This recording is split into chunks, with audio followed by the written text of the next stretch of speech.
Hi, I'm Will, and today my group and I are here to discuss the importance of preventing wildfires. So, many of us living in California are very aware of the damage fires cause. We see them every day, we hear about it on the news. But how do they start? Well, to start, they start the same as any fire. They need fuel, they need oxygen, and they need ignition.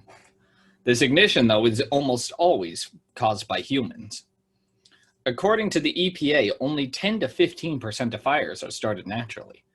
The rest are by us through campfires, cigarettes, or twice even, gender reveal parties like this one where an explosive is set off, setting the dry brush nearby on fire. These fires then quickly escalate out of control. And while people living in California may know towns or people affected by the fire, it's really hard to wrap your mind around the damage it causes without some numbers. According to the EPA, in 2017, over 10 million acres of land were destroyed. Massive swaths of land were burned. But the damage extends far beyond just the land itself, as my next groupmate will tell you. The effects that environments endure after a forest fire are extremely harsh.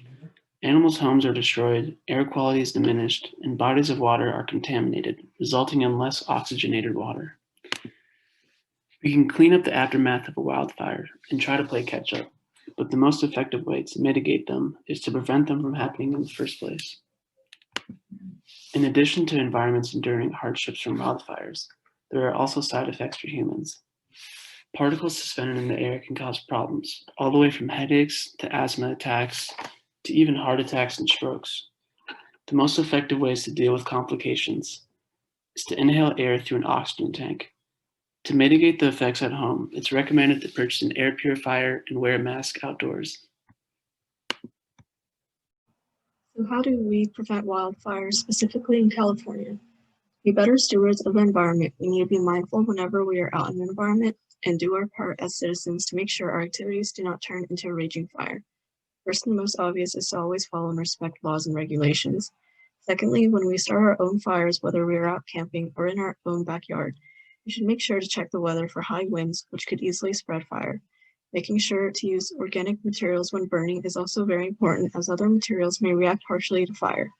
Third, we should also handle fireworks, cigarettes, and automobile vehicles with care, as they are some of the most common causes of wildfires. However, our individual awareness while out in the environment is not enough.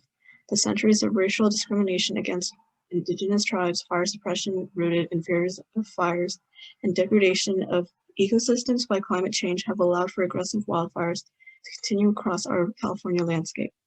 Land management does not seem to be effective, and we haven't found solutions that truly allow humans to coexist with fires.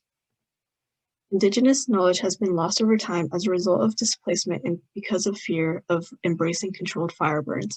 When we embrace Indigenous knowledge and allow them to keep the land healthy through prescribed or managed burns, funds for fire management may also become more stable and reliable in the long run.